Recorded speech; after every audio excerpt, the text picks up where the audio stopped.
Welcome to APTN National News. Thank you for joining us. The Sagkeeng Anicinabe First Nation in Manitoba held a somber healing event today in the aftermath of suddenly losing one of their members. Last Monday, a 26-year-old woman was murdered in the community.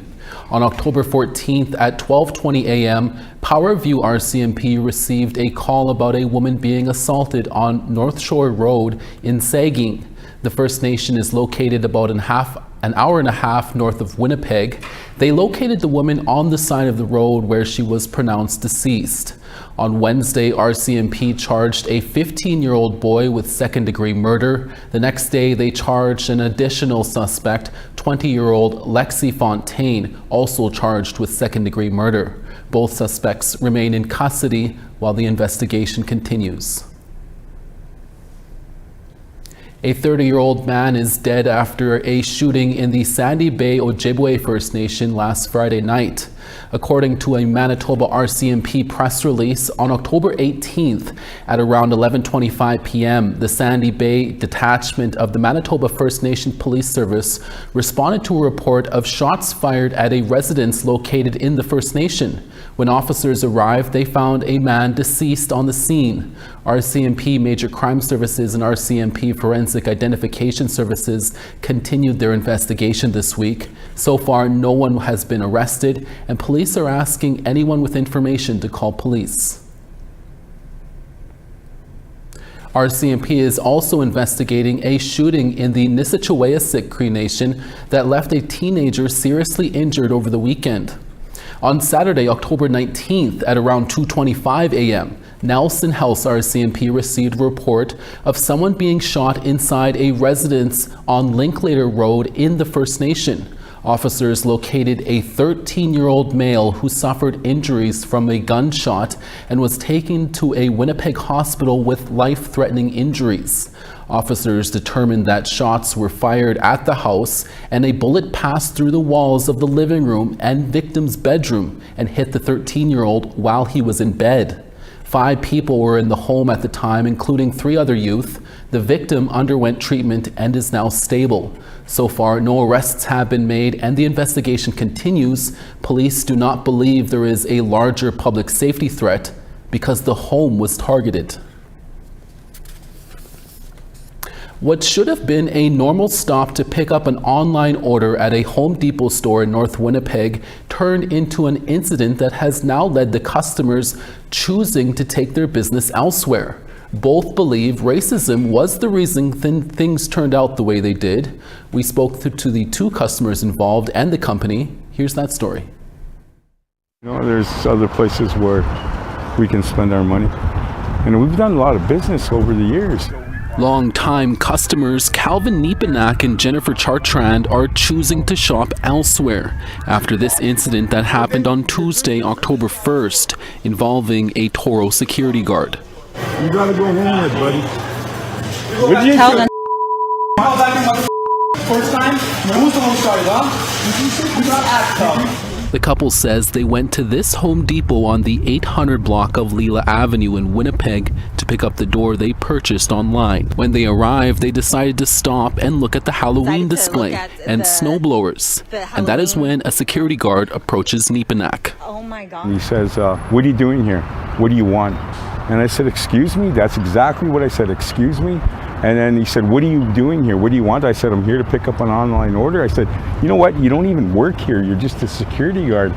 I said, you're not an employee here. And then that's when he got mad. This guy just came up to us and he's like almost attacking Calvin. What the hell? Chartrand's cell phone video begins recording about 1 minute after the initial interaction. The guard then takes out his cell phone to make his own recording, while Chartrand and Nipanak try to get the incident resolved at the customer service desk. Oh my God, I'm like flipping out. Then, a heated back and forth between Nipanak and the security guard. You said the same thing. No, I didn't. You just told me to go back to my country. Chartrand says she wanted to record everything, fearing that if she didn't, the interaction could have been a lot worse. Because I've heard these stories go terrible, you know? I fumbled for my phone and I instantly went live. Look at that. Look at that. He's still going at it. In the end, they were told by the security guard to leave the store, both upset and without their purchase. We were completely humiliated. Absolutely. I felt like a criminal when we weren't. Home Depot reached out to them to apologize and say they started an investigation. In a statement, a Home Depot spokesperson said, "We take these matters seriously, and the actions of the third-party security guard involved were unacceptable and did not align with our values. Customer service, respect, and safety are always a priority. I can tell you that the security guard involved is no longer at this store." APTN News attempted to get a comment from Toro Security in Winnipeg about the incident and the security guard involved. However, the company told APTN News they were unavailable numerous times. Chartrand says she wants cultural sensitivity training for Home Depot and the third-party staff it hires, while Nipanak believes there's a more serious reason as to why this happened. And after years of being watched and followed in other stores, Nipanak decided to take a stand on this day.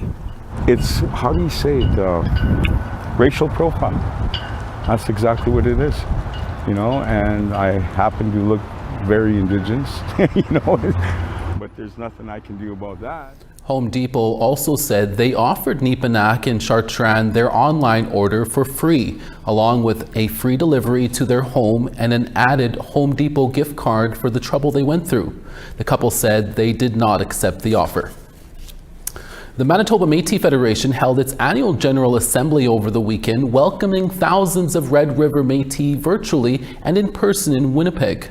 On Saturday, the MMF announced a $2 million investment in the Red River Métis 60 Scoop Bridge to Justice Fund. The fund will give advance payments of up to $5,000 to Red River Métis 60 Scoop survivors to provide immediate financial relief. The MMF also announced that they're developing an AI model to help revitalize the Michif language and boost cultural programming. The details of the MMF's Children's Special Allowance class action lawsuit were also discussed. Settlements totaling $530 million were approved in early September. Métis Child and Family Services Minister Mona Beers said the Federation is still looking for people who may be eligible for compensation. President Chartrand went and fought to get our mandate, and we are not fully there yet, but we are going hopefully with Bill C-92. But we don't wait for that. We take care of our children. We make sure they're in culturally appropriate places. We make sure they're culturally aware, and we always in the best interest of the child. So in conclusion, I would like to remind everyone that we are still looking for children who may be eligible for compensation under the Children's Special Allowance class action lawsuits. The Manitoba Métis Federation has also announced the establishment of a new company, the Red River Métis Power Corporation. The plan is to develop, own, and operate high-quality alternative energy infrastructure, including wind farms. In a press release, the MMF says the goal is to eventually produce 300 megawatts in wind energy for residential, commercial, and industrial users. In comparison, the MMF says 100 megawatts can provide electricity to 30,000 homes a day, or the equivalent of all the homes in the cities of Brandon, Selkirk, and Thompson, Manitoba combined. They hope to deliver the energy to publicly owned Manitoba Hydro, which says it will need 600 megawatts of wind power in the near future. The announcement comes a month after the province released the Manitoba Affordable Energy Plan, which has an Indigenous loan guarantee to ring in what they call a, quote, new era of nation-to-nation energy partnership. According to Canada Mortgage and Housing, there are more rental units available across Canada, but rent continues to rise while vacancy rates drop. That has the Métis Nation Saskatchewan bringing some affordable housing to 3 areas of the province. MNS is launching 2 affordable housing projects in northern Saskatchewan. The first will be a pair of 3-bedroom duplexes in La Ronge. The second involves a tiny house in Timber Bay built by Correctional Services of Canada inmates to teach them construction skills. It should be ready for move-in by end of this month. MNS will also build 8 more tiny homes in La Loche once they hire a contractor. Rent will either be income-based or a flat fee, but it will be lower than average, and MNS citizens get dibs. Matthew Gadet is acting director of housing for MNS.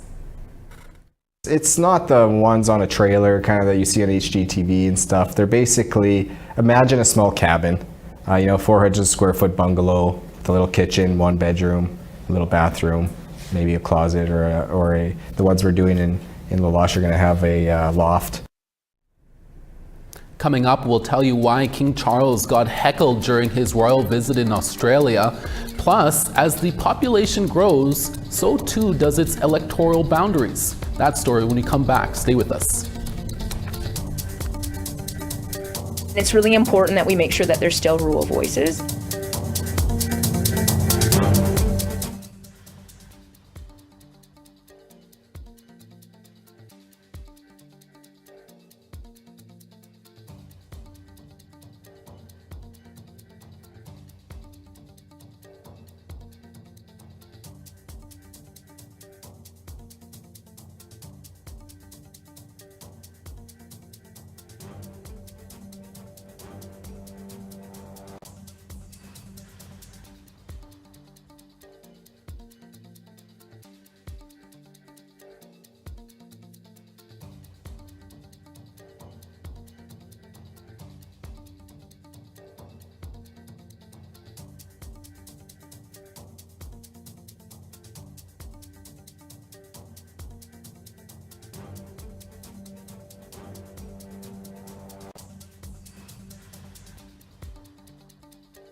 Welcome back. Now to British Columbia, where the 3 Indigenous candidates we profiled on Friday have all won seats in the provincial legislature. NDP incumbent Joan Phillip won Vancouver Strathcona by a large margin with 68.8% of the vote, more than 3 times more than second place finisher Conservative Scotty Muller.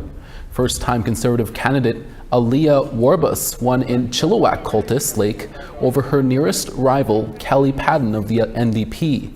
And first-time NDP candidate Tamara Davidson won her constituency of North Coast Haida Gwaii, also by a wide margin over Conservative Chris Sankey. Just which party governs BC for the next term is still too close to call. A recount is being held and the results are expected to come in between October 26th and October 28th. As King Charles continued his royal tour in Australia this week, he was suddenly heckled by an Indigenous senator on Monday after giving a speech to Australia's parliament. Have a listen. Give us our land back! Give us what you stole from us! Our bones, our skulls, our babies, our people! You destroyed our land! Give us a treaty! We want a treaty in this country! You are a genocider! This is not your land! This is not your land! You are not our kids! You are not our kids! That was Independent Senator Lydia Thorpe demanding King Charles to return stolen Indigenous land in Australia. It happened as King Charles and Queen Camilla visited Australia's capital to meet with the nation's leaders, including Prime Minister Anthony Albanese. According to the University of Newcastle, Australia, from 1788 to the 1930s, the arrival of British settlers led to the deaths of more than 11,000 Indigenous people. Almost half were killed by police or other government forces. Indigenous people in Australia never ceded sovereignty and have never engaged in a treaty process with the British Crown. The Yukon hasn't updated its electoral boundaries since 2008. Now, with a population that's ever growing, an independent commission recently released its final report with suggestions on how to improve representation in the territory's legislature. As Sarah Connors tells us, Yukon's NDP party is advocating for one First Nations riding in particular to remain on its own. The Yukon Electoral Boundaries Commission released its final report on Yukon's electoral boundaries. There are currently 19 ridings in the territory, 11 of which are in Whitehorse. Earlier this spring, the commission suggested merging the Vuntut-Gwitchin riding and the fly-in community of Old Crow, with a population of less than 200 people, with the Klondike riding. The proposed merge would better balance the number of votes. But the commission found there was disagreement with its suggestion.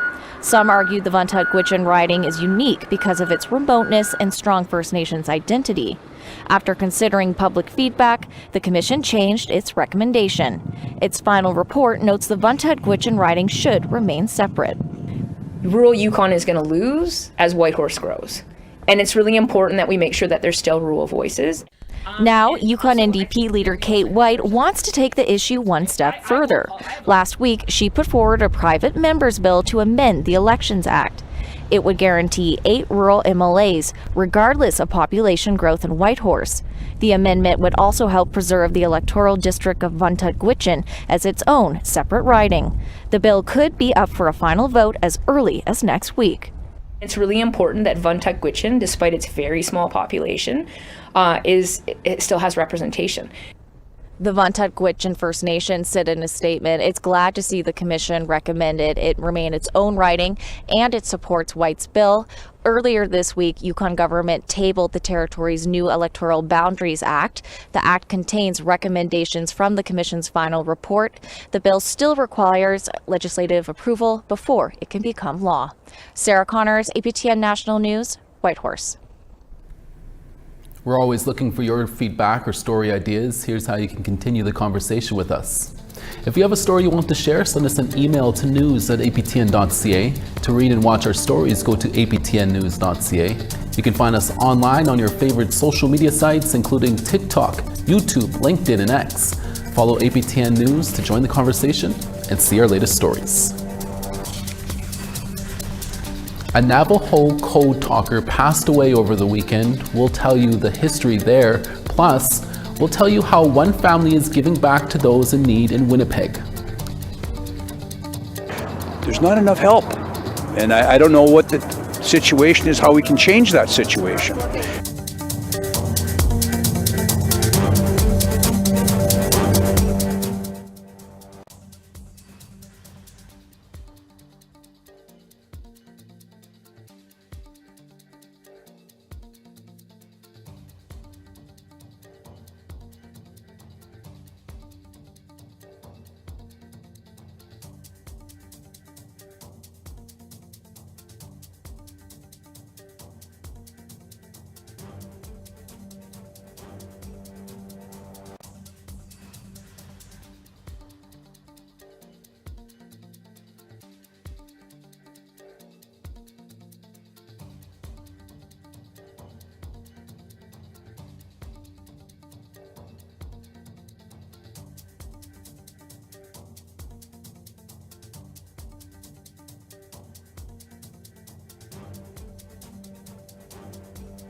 Welcome back. Time now for our photo of the day.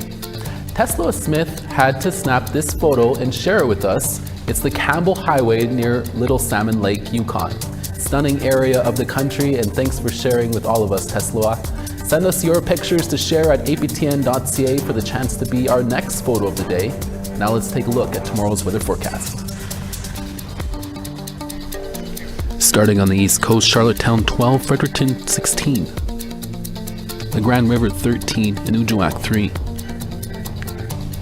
Gaspé 15, Saguenay 13. Windsor 23, Sarnia 24. Sudbury 22, Wawa 19. 7 in God's Lake, Puckatawagan -1. 12 in Gimli, Barons River 10. 23 in Regina, 5 in Yorkton. 0 in La Ronge, Stony Rapids -2. Sunny in Peace River at +1, Fort McMurray 1 as well. Medicine Hat 5, Calgary 3. Bella Coola 8, Kamloops 10. Fort Nelson 1, Dease Lake 0. -5 in Watson Lake, Old Crow 1. Yellowknife 0, Wrigley -3. Fort McPherson 3, Colville Lake 0. -5 in Baker Lake, Chesterfield -4. 0 in Clyde River, and -7 in Arctic Bay.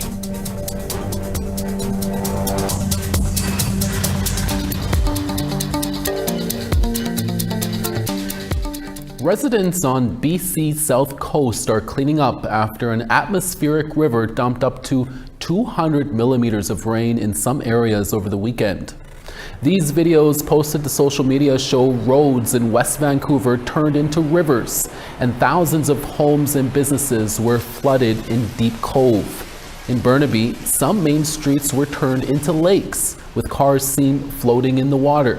This is the first significant rainstorm the South Coast has faced this year. And an unusual sight in Egypt has gone viral on social media.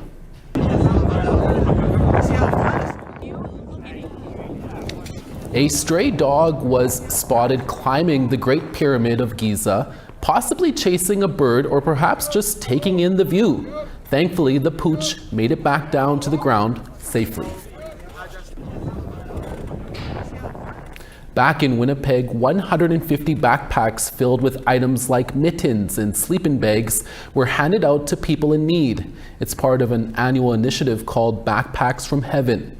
The initiative was started by the family of Destiny Talu, who died in 2018 from an accidental fentanyl overdose. She was only 22 years old. On Friday, well over 100 people lined up outside the Salvation Army to receive a backpack. Talu's boyfriend, Sean Neufeld, was instrumental in starting the initiative. Sadly, he died in 2021 from an overdose. Sean's dad, Chuck Neufeld, says they've kept the initiative going, aiming to increase the number of backpacks each year. He spoke about the need for better mental health and addiction supports in Manitoba. There isn't enough support. You know, people go into a treatment facility and there's no transition places for them to reside, to keep them off of the streets and off of the drugs and stuff that they're doing.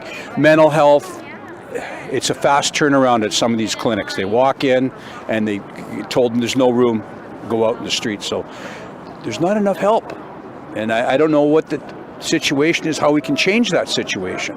Just the government's got to throw more money at it, because people that are camped out on the street, on the riverbanks and in parking lots, winter's coming quickly.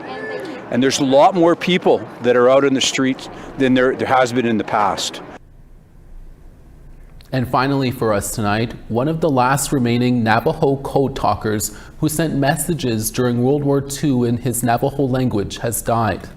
Officials with the Navajo Nation in Window Rock, Arizona said that John Kinsel Sr. passed away peacefully in his sleep on Saturday. He was 107 years old. Kinsel was one of hundreds of Navajo soldiers recruited by the U.S. to serve as code talkers, sending messages based on their then unwritten language. From 1942 to 1945, the unbreakable codes confused the Japanese military, saving countless American lives and playing a crucial role in helping the U.S. win the war in the Pacific. With Kinzel's passing, there are now only 2 original Cold Talkers left, former Navajo Chairman Peter MacDonald and Thomas H. Begay. And that's your APTN National Newscast for this Monday, October 21st. We're back again tomorrow for your midday newscast. Make sure to join us then. From our HQ in Winnipeg and from our reporting staff across the country, hi miigwech, masicho. Thank you for watching, and we'll see you again next day.